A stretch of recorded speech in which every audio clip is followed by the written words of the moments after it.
can claim we're a member of a society, we can start doing the things they're doing. And that is convening a proper court and hiring a force of peace officers.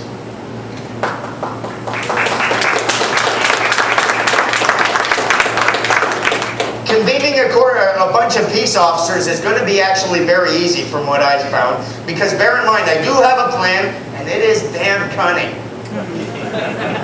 I'm pretty happy with it.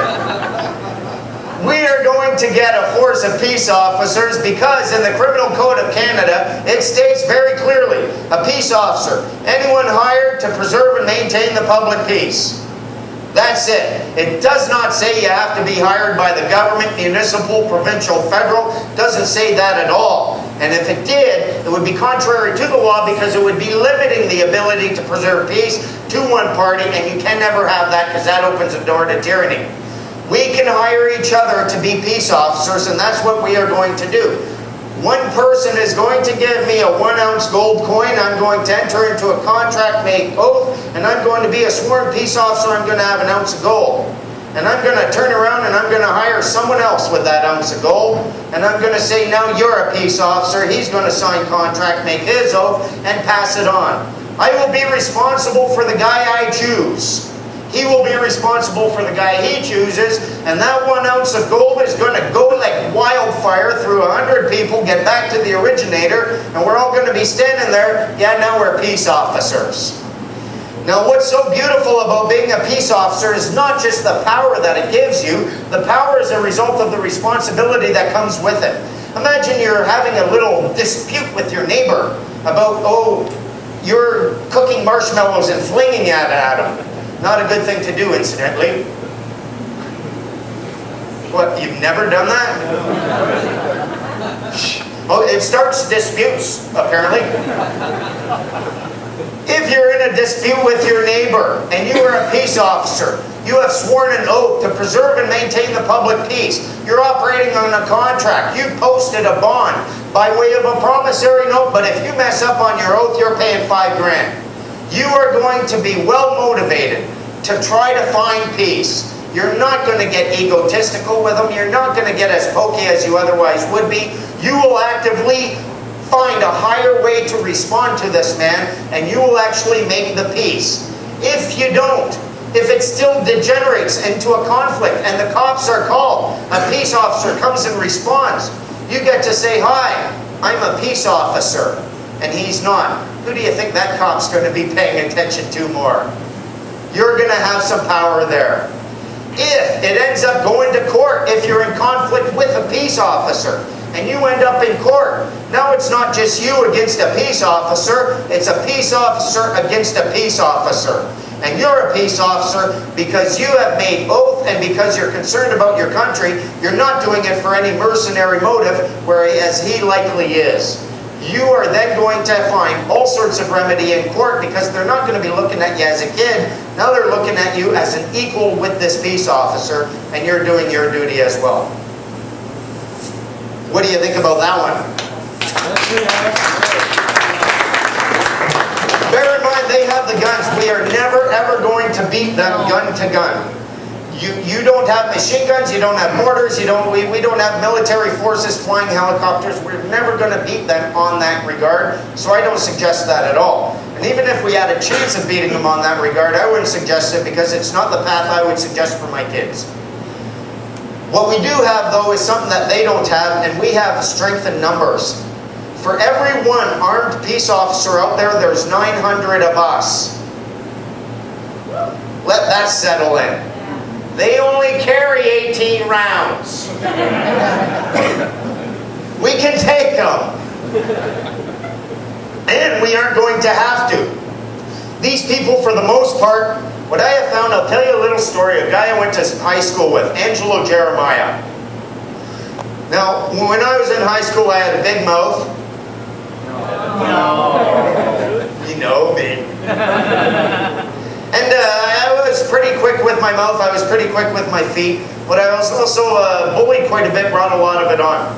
There was one guy in particular, Angelo Jeremiah. This guy, I thought he was like a saint. He was like the king of all the jocks. He never ever bullied me once. Not only that, but if I was being bullied by other told people, mess with Robbie and I'd kick the shit out of you, or whether or not it was just this was the kind of guy you just couldn't act like that with him in the room without being ashamed of yourself.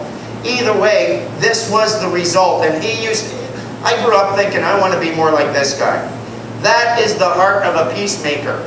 This is what many of these peace officers are, and it is up to us to free them so that they can do that and show them the way. If we are acting like kids and we're all children of the province essentially because we've submitted application registration and we're living within their framework, they get to treat us like kids. Now you have to learn to deal with these people. If you're going to try to be a free man on the land, and I'll tell you this, it's going to be a bit of a battle, but it's so exciting. It can be a lot of fun. You're going to be tested. You'll be dealing with cops, and you'll get pulled over. They'll come up to you, driver's license, registration, insurance. What I like to do, I say, shh, wake the baby. Then they say, I don't see a baby. You say, you haven't looked in the trunk.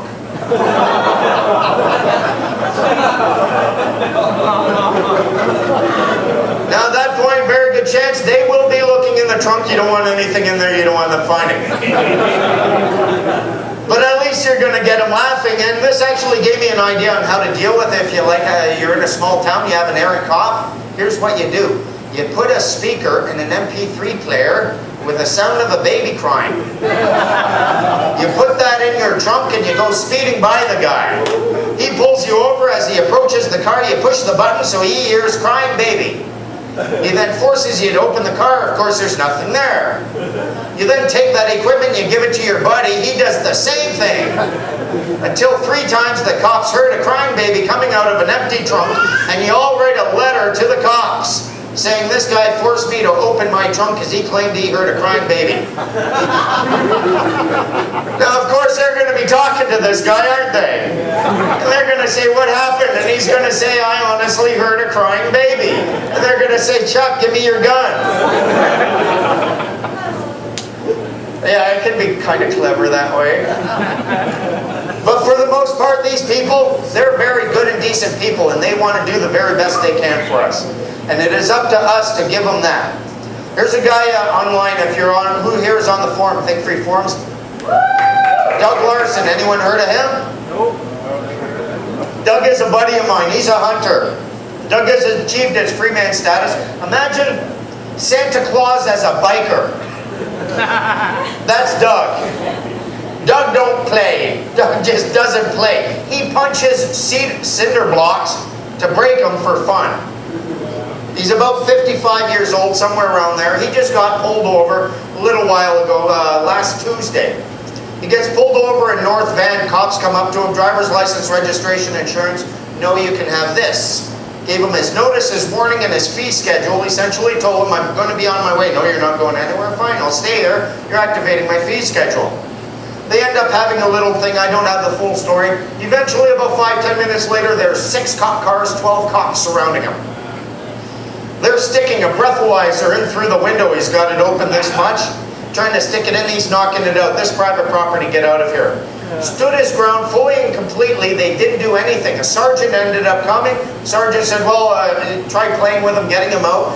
Kept asking him to do it. No, I'm not doing it, not doing it. Stood his ground. They ended up giving him a ticket for $850, but then they ended up bringing it down to $85 when they found the fee schedule was attached to it, and now he's doing an acceptance for value. What works for him will work for you if you bring the same energy. A notice of understanding and intent and a claim of right. Who here is familiar? Folks, the power in a claim of right, you know what it is? Here's my line in the sand. You cross it, we fight, the liability is on you. You best be able to toe your line. If you draw this line in the sand and you think, oh, it's just like a license, now you can't touch me, and they cross it and you start crying, they're going to laugh at you. You have to be willing to make your stand. You have to realize that if you do fight past that line, the liability is fully and completely on them. You're operating on a claim. You let them know. Doug Larson, man, he's the kind of guy who did that. He let them know they don't mess with him. Other people have tried the exact same thing and they don't stand. They think that this line stops them. It doesn't stop them. It transfers liability to them.